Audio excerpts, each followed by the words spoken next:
thank you all for joining us today. We're excited to have Bruce Bryan of 5 Points Creative with us. He has been like I said in my email yesterday to you all, he's a longtime friend of the foundation, and he and his whole team do great marketing and publicity work for all kinds of folks, nonprofits, for-profits, everybody. And they're based here in Roanoke, which is where I am today as well.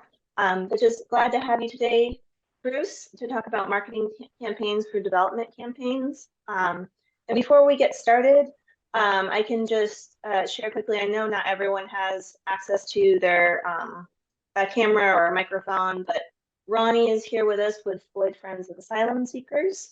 Jonathan is with Habitat for Humanity of the NRV, and Alex is with Brain Injury Solutions. So you all, I know we've all communicated by email, but just glad to have you here, and I'll just share. I hope you got the email announcement yesterday that we just announced this year's grants and prize list. So it's pretty similar to last year, but just excited. It's always fun to give away money. So I can drop that link in the chat for you all to look at it later. But for now, I will let Bruce take it away.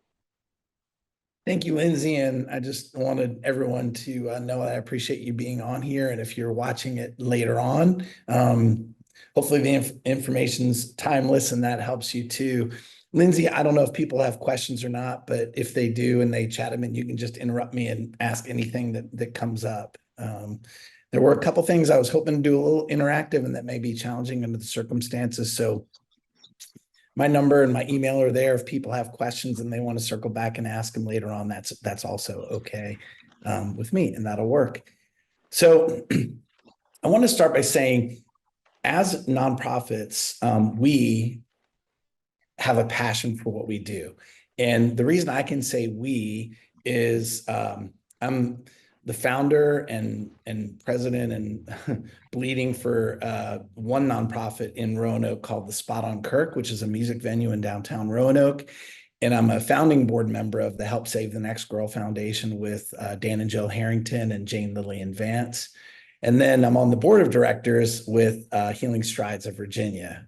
So it's just kind of integrated and a part of what I do. So when I say that as nonprofits, we have a passion for what we do, I do mean that. Clearly, you have a passion for what you do, or else you wouldn't be doing it. And that's a whole different webinar.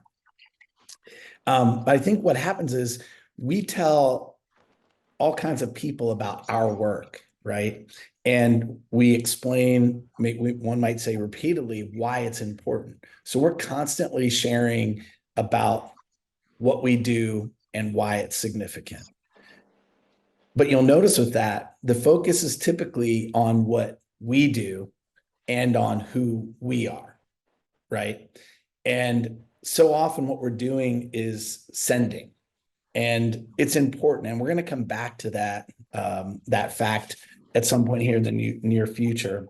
But first, I would like to hear a little bit about you, and that, again, may not be as possible, but it's a mix. It looks like some health and human services, maybe some education. I don't know if I saw arts and culture on this one, but maybe people listening in later on will be doing that. So it looks like it's more leaning towards health and human services on this call. But if you're listening later or watching later, you may be involved in education or in other things. This is going to be relevant for everybody, regardless of what the focus of your nonprofit is. At least that's the hope. I wanted to tell you a little bit about me. I've been at 5 Points Creative for 15 years.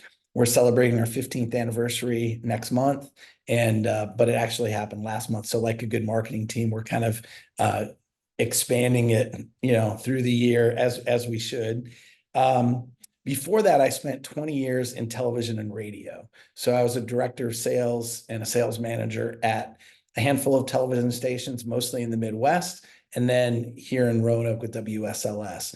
So I've seen nonprofit and had experience dealing with nonprofits from the broadcast side, as well as from helping companies and organizations or groups like yours market and share their story, as an ad agency. And I've always been involved in my community. When I was preparing for this, I was thinking about John Harpst, and he was my boss back in the early 80s. And he was always involved in the community, encouraged us to be a part of the community. And so even going back to then, I was involved with chambers of commerce, and I was involved with Easter Seals and other nonprofits. And it really wasn't for me. It was, I think I did get a lot out of it, which is, again, another webinar. But it was really about giving back to the community and be involved in the community and helping where I could help. And then in turn, where the television stations I worked could also help. So needless to say, people were excited to have a TV station person, even though I wasn't one of the anchors, but a TV station person on their board or involved in their organization, because everybody knows the 3 or 4 TV stations in the market, or the 6 or 8 radio stations in the market. What's interesting is through the years, I wasn't always involved in the same thing. So a lot of times you'll see in the nonprofit world, there is a theme woven throughout a person's career where they tend to stay in one industry, whether it's arts and culture or health and human services or education. But many people do move around throughout the nonprofit universe. And I think that's worth noting. So either way that you go, it's okay. Everybody has their own career, has their own path.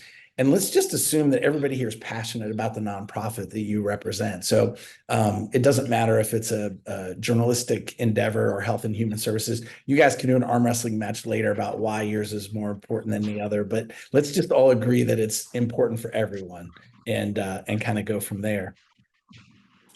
I want to talk with you for a few moments about why people give.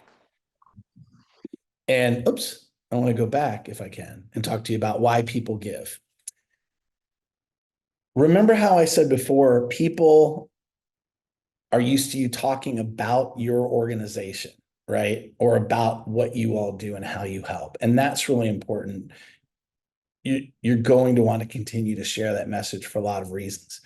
But when you're talking about a giving campaign or identifying with people who might be potential givers or who have given in the past, I think it's important to realize why they give. And if you have a 5th or a 6th, I'd be anxious to hear that. The 4 that I've leaned on through the years, because the other thing I should tell you is our company also helps our clients figure out where to invest their money. So we might get a call and they say, hey, we've got this much money, we want to do something, and we'll work with them to figure out how to best accomplish whatever their goals are. And this is kind of a little bit uncomfortable to talk about, because I think most of you want to feel like it's in the upper left or the bottom right, or maybe really in particular, it's to the bottom right. They want to donate to help. But let's start with to feel good. You know that there's something that happens in Roanoke. They had the Giving Day yesterday, and yours is a big one in June. And I will say, of all the things that I've done in the last 15 years, that day was probably one of my favorite days. I'm sorry, I just keep looking over and seeing Jim's smiling face looking at me. But that day was one of my favorite days of my whole ad agency career, to see your community come together and to see you all hit so many goals, and then in turn to watch that roll up and see how excited the community foundation of the New River Valley team was just spectacular. But there's a release that happens when a person gives, and it does feel good to know that you're contributing. I have this thing that I say, I think most people want to help, they just don't know how. And so giving is one way they can exercise that ability to do something. So when you ask them to give, you're actually giving them something practical that they can do. And that often feels good. And it's okay that it feels good. Like you can still take their check or take their online gift, even though they're doing it so they can feel good. It's okay. Give yourself permission to do that. Secondly, a lot of companies, people do it to get attention. Some people do it to get their recognition, or to maybe get their name on a brick, or to get mentioned or noticed at an event, whatever it might be. If it's a business, oftentimes it's getting their logo out there, or being known as a vibrant part of the community and a giver, that's important to people. Even more so on the business side, I think, than the individual side. There are plenty of anonymous donors, but there are not a lot of anonymous business donors, if I can get a head nod on that. Most business people are investing in the community for all these reasons, but part of it is to get attention. I think there's $1 and there's one place, or maybe you can break it up, but there are a limited number of places that dollar can go. So people have to figure out where they want to help. Everybody has a need right now. I saw the article about a big capital campaign that's happening in Roanoke that was just announced in the publication that Dutchy's a part of, I think, this morning. Meanwhile, Good Sam is moving into their new facility, and there's a big capital campaign in the New River Valley, and there's a lot of capital campaigns happening. You can only really give one place, or if you break it up, you can give a limited number of places. So when you're trying to figure out how you want to help, you want to pick the best places, and that's where your nonprofit can help share your story about why it's a great place to help. So in a way, you all are united in some of these challenges. And in another way, you're competing. And I don't want you to really talk about that or think about that, but it needs to be acknowledged. And it's okay. Sometimes they're going to give to one organization, somebody else is going to give to another organization. But if all of you are sharing things in a similar way, more givers will give and more money will be given, and everybody will get a little bit more than they might have gotten before. And I think you all saw that last June, and you probably experience it on a regular basis. The last reason why I've seen that people give is to exercise passion. They want to be involved in something, and they want their money to match what they're interested in. And sometimes the helping and the passion fit together. And then you can see how it starts to circle, because it goes from exercising passion to feeling good because you're involved in exercising passion. So I could be wrong. I don't think I'm wrong about these 4 reasons. I'm pretty sure these are the 4 main reasons people give. This may be in a book somewhere, and maybe I didn't copy it. I promise you, it's just what I experienced. But this may be obvious to each of you. Help me out here. Is it obvious? Are there other reasons? Does this match what you've seen? Have you thought about it exactly this way, or is this new? I'm just going to peek in the chat and see. Yeah, Bruce, I would say, I don't know if this falls into one of them, but because they have a personal connection. So maybe it's to help. It's probably within all of those, because it might be the personal connection to the fundraiser person that, if I really like Lindsay, I might give to them just because I know her, or they know someone who's benefited from the organization. So it's probably to feel good and to get help, both those things. And you can see how that money might follow the person. You can see how if somebody leaves and goes to a new organization, some of that money will probably follow the person because they trust that person. And hopefully. And most of that nonprofit investment, everybody's helping. So it's kind of a preference, right? That's a really good point, Dutchy. Anybody else want to weigh in? I think you're right, Bruce, that sometimes it can follow the person, but sometimes the person learns a little bit more about the work that you do, and then you start to get invested too. So it's just kind of there's many ways to have that entry point into an organization. And when you look at these 4 examples of why people give, their dollar amounts are worth just the same. It's That's 50, right. 50, but there's that potential of it, if it's coming from an area of passion, maybe there'll be more longevity there in terms of wanting to give longer. But with all of these, if you want that person to give again, you have to be, working with those donors and building relationships. And even the piece of to get attention, I mean, when businesses sponsor, they're expressing their values. And I think it has that dual purpose of showing that they're an organization that cares about their community, but they're also putting kind of their money where their mouth is. So all of these, because I've kind of heard in the past of, one of these reasons might be more pure than the other, but they all if it's coming from an area of passion, for example, but all of them are helping the nonprofit move forward. Yeah, and Jonathan, those are good points also. I think I could probably add that they have a personal connection, whether again, in memory of somebody, is probably a different group as well. And I guess the part I was thinking about with those two categories are those are going to be hard to get because, they're either going to come or they're not going to come. I was on, I actually just chose not to tell that story, but if you get a big, huge gift because of an estate, be careful how you quote celebrate that because things had to happen for you to get that big gift that you all are wanting to have. So I think just be mindful of that. Good feedback on those. And I 100% agree, Lindsay.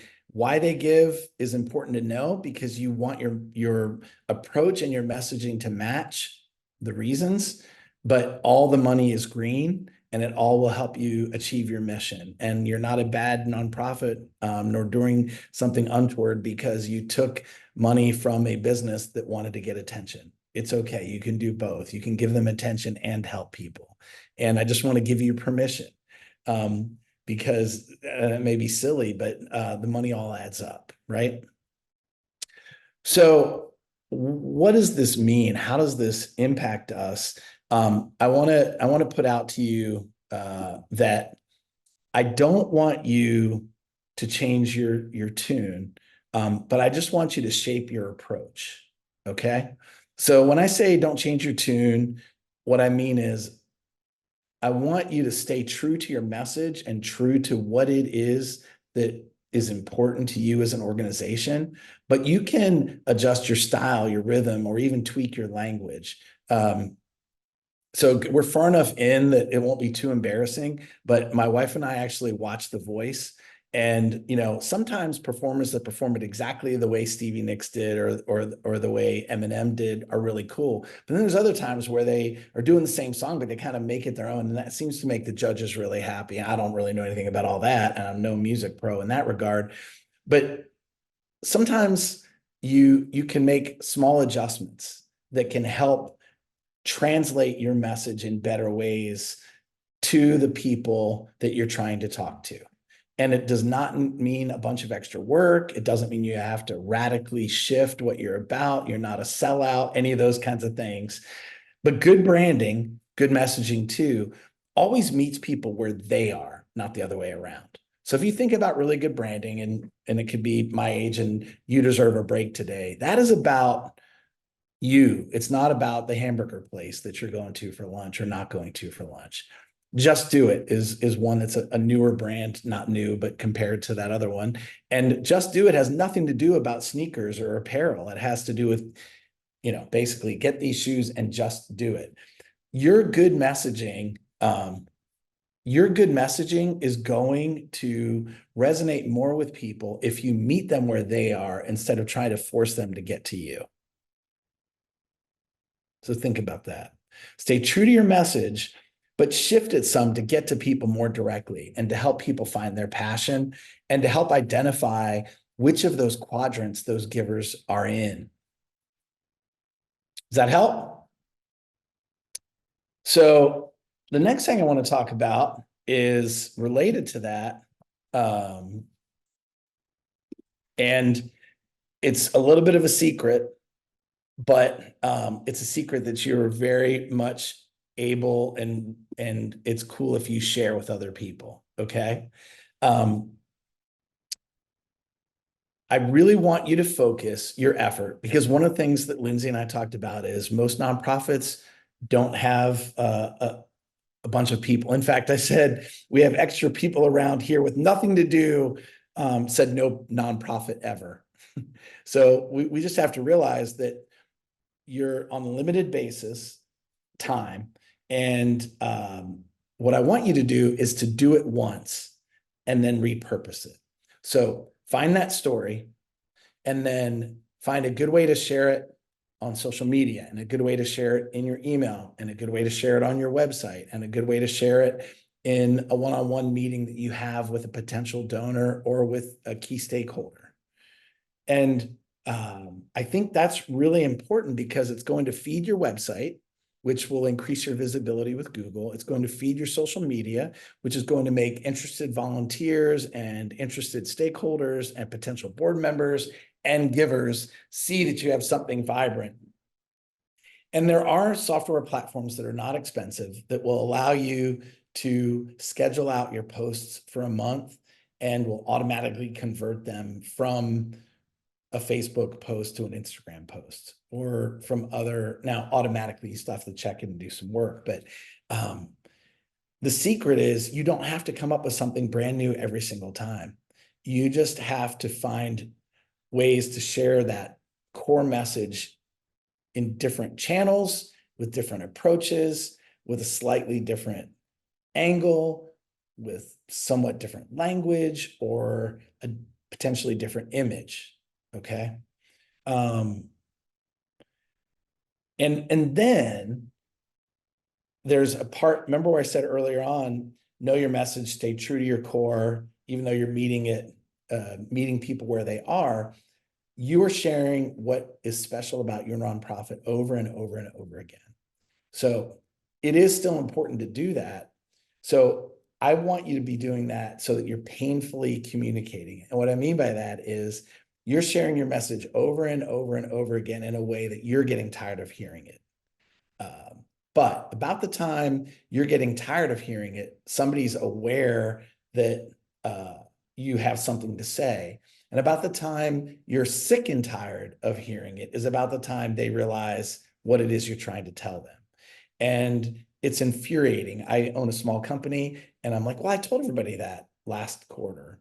And I told everybody that last month. And my other leaders are saying, you got to tell them like every week, every day, all the time. And I'm like, why? It's such a waste of time, but you really have to. So it seems like I'm saying two different things, but I really am saying the same thing. Know why you're doing it. Share why you're doing it. Share what you're doing and how what you're doing and why you're doing it is making a difference. Don't bank on that being the reason people are giving. Shape your message so that it goes into one of those quadrants that you can control. Obviously, you can't control when people die, and you can't control, if you get more volunteers, you're likely to get more givers, more donors. So that is true, Jonathan. But in the areas that you can shape, use that core message converted to a way that will meet people where they are. And then retell that story over and over and over again in a lot of different platforms and ways. Short in this place, a little longer in LinkedIn, a little more personal in here, a little more image driven on Instagram, but still the same core message. And I'm telling you, that's a secret, because it's so funny how many times I don't think this is just a nonprofit thing. This is exactly what I would tell a business too, because frankly, you are a business. You're a corporation for public good, which you've probably had webinars about before. The thing is,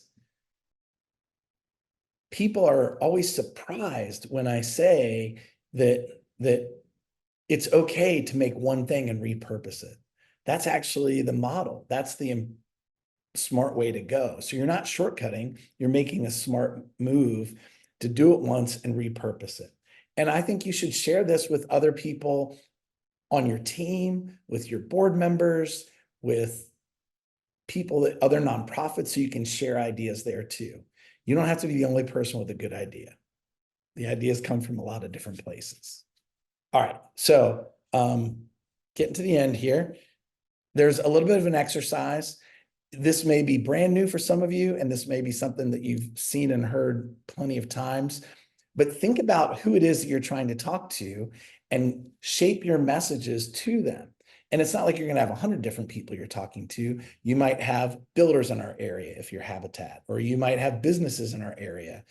You might have foundations or key decision makers, or whoever it is that you're trying to talk to, potential volunteers. Identify who they are. Put a picture of them in your mind and actually create a picture if it helps you, and a little bit of a personality about them. Then take your core message and craft a sentence or two, an approach that will resonate with them. And if you don't know how to do that, ask somebody else, brainstorm with a few other people, group people together to give into different I guess, buckets and find the common language that seems to work in those situations. And then, like the shampoo bottle says, lather, rinse, and repeat. Adapt that as you go. Just because you do it doesn't mean you're done. We have personas in our business as well. And it's important to look at those every once in a while, make sure it still matches what you think the priorities are. And then the way you share it is, like I said, it's created once, but then you're sharing it in personal email. So a personal email is different than a big group email, but it should have very intentional reasoning behind it. And it's not just a throwaway thing. Hey, I'll send them a quick email. Encourage you to be intentional with those. Could be on content for your website. If you have a little bit of money, you might make a video. If you don't have money, you might want to do a story or a reel. And I will say kids these days, but mean in a good way, kids these days can make videos incredible ways with their phones and other things. If you get a chance to speak, like I'm doing right now, incorporate that in. Don't just tell everybody why you do what you do and what it is that you do and why it's important. Figure out who's in that audience and shape your messaging based on the personas. And you won't capture everybody because different people are in the room for different reasons, but you'll have a better chance of catching them. We talked about cascading communication too. Tell your board. Tell your employees, tell your leaders if you're a bigger nonprofit, so they will share the same messages over and over again. And I didn't know who was going to be on the call necessarily, but Dutchie, in your situation, you have people that have a deep passion for what they do and have no clue how to talk to human beings. I mean, they interview them, but it's like immoral if they tell them about what you guys are doing and why you're doing it. And so, at Cardinal News, for example, you have a chance to do a lot of cascading communications, and it doesn't cost you all anything. With Big Board at Habitat, if you get your board all speaking the same way and they're actually sharing and they're applying some of these principles, you will have a much bigger impact than if you're doing it by yourself. Same thing if you're doing a media interview or a one-on-one conversation. So the concepts really fit together in a clean way. I love this quote. Technological progress has merely provided us with more efficient means for going backward. And think about the different technologies. You can throw it in chat or you can speak up. The different technologies that have come around in the last 10 years or even the last 50, 60 years. What are some things that are happening that are being able to be used by nonprofits that didn't exist 50 or 75 years ago? Shout a couple out. There's probably 20, but pick 4 or 5. Social media. Social media, absolutely. Wasn't a thing when I started in the late 80s in television. What else? Don't be shy. More than social media. Email. Say again? Email. Email, 100%. There was no email, and then there was. That's just in the last, 20 years, social media, and maybe in the last 15, 20, I guess I'm old now, I always forget a decade. So email is probably last closer to 30 years, 25, 30 years. If you go back further, there wasn't cable TV, right? Shoot, there wasn't even TV in a lot of cases, 70, 80 or 90 or 100 years ago. And you weren't seeing out-of-home ads. You weren't seeing ads on Google. Google didn't exist, all those things happening. So the thing I love about this quote, I had to look up the guy. He's a British writer and philosopher, and he died in 1963. So this quote has to be from 70 some years ago, right? This quote wasn't the day before yesterday. This quote was 70 some years ago. Just pause for a second and think about that.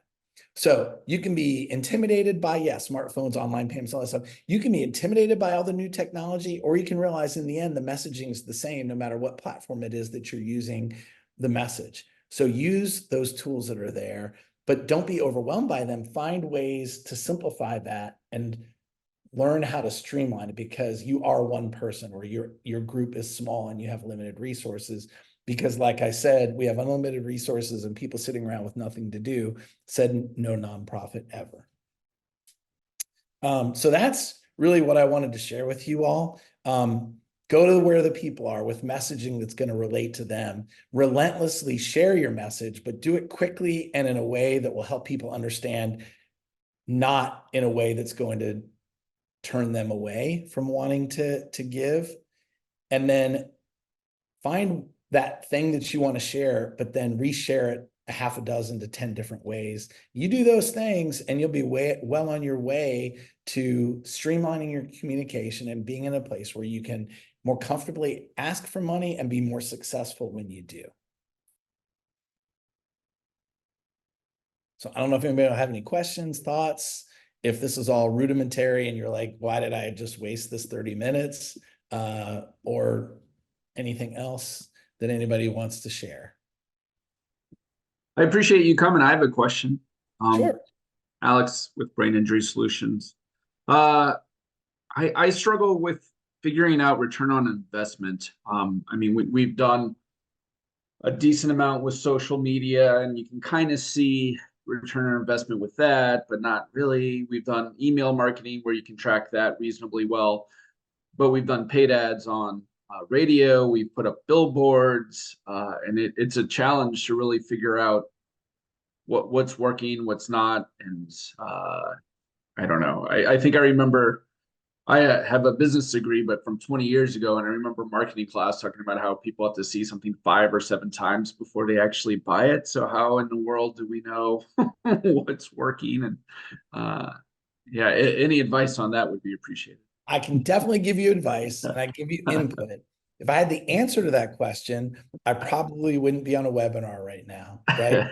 So I can tell you that I used to say 100 years ago, but now it's like 130, 40 years ago. I'm from outside Philadelphia, and there was a department store up there called Wanamaker's. And the owner of Wanamaker's had a famous saying that he's been quoted for a century plus. I know half my advertising budget's wasted. I just don't know which half.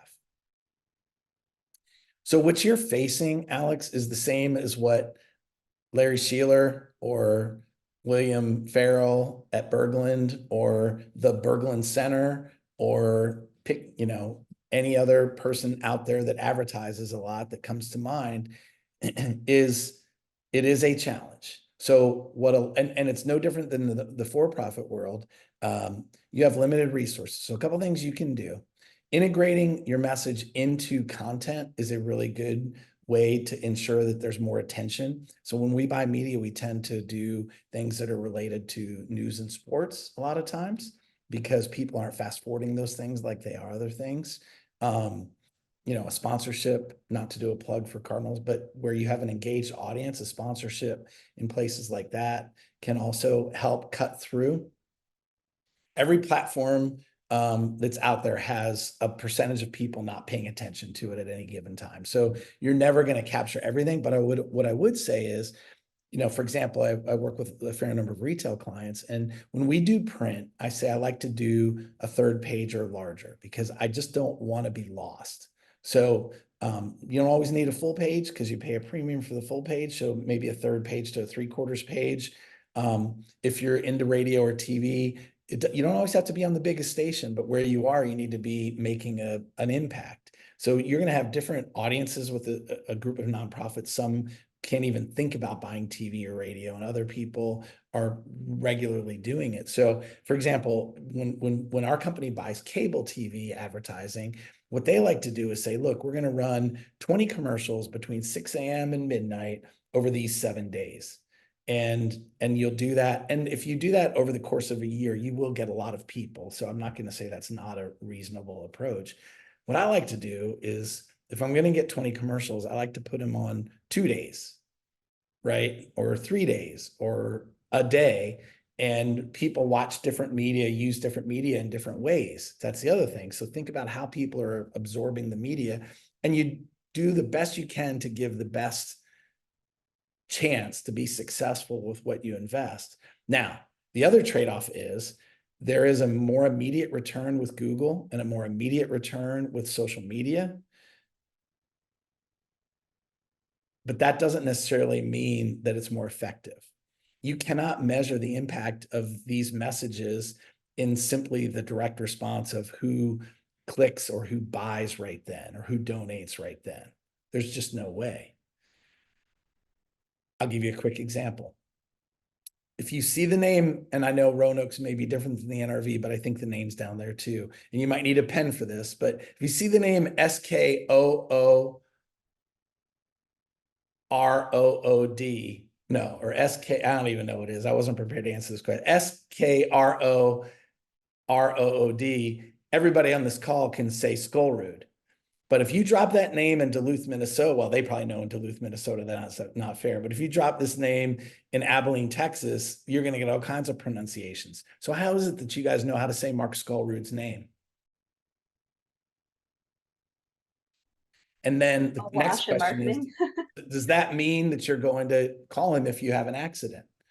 So those are a whole other decision, or discussions. So Alex, I don't know that I answered it, but what I can tell you is be steady, be consistent, share those same messages that you're talking about in the one-to-one, because you want people to see it in the mass media and then hear it from you directly and make that connection.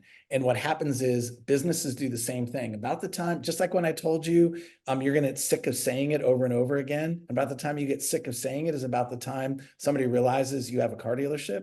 And about the time you get like sick and tired of hearing it is about the time they say, hey, I might want to go buy a car.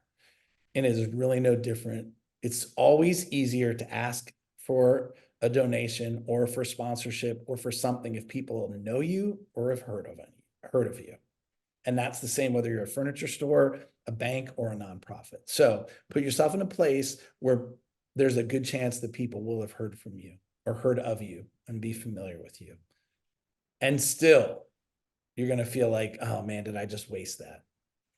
Yeah, I appreciate that, to know that, I'm the norm or it's the norm to, yeah. One of the things we talk to with new clients is no matter what their budget is. So if you have a nonprofit budget, okay, no matter what your budget is, a car dealership to a nonprofit, we always wish when we're buying media for them that we had about 10% more, because there's always stuff we can't buy and things we wish we could do.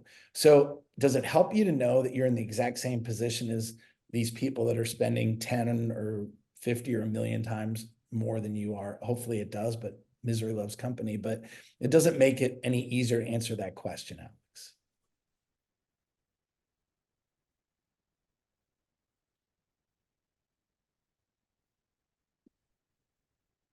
Oops, I think I did that.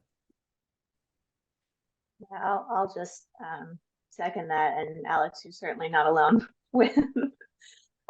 Sometimes it feels like, am I shouting into the void when I'm putting out a press release or an email or a social media post, and then you think it's really great content, and it probably is, but maybe you just didn't put it out at the right time, and then other times it'll take off. So for me, it's like trying different things at different times, repackaging, just like Bruce was saying, repackaging the same information and maybe trying to hit the audience at a different time. But yeah, you're certainly not alone with feeling like it's hard to track where people are coming to you from unless you have that personal relationship. And you are fighting upstream against technology also sometimes because, Mark Zuckerberg and other technology people are going to use algorithms to tamp some things down.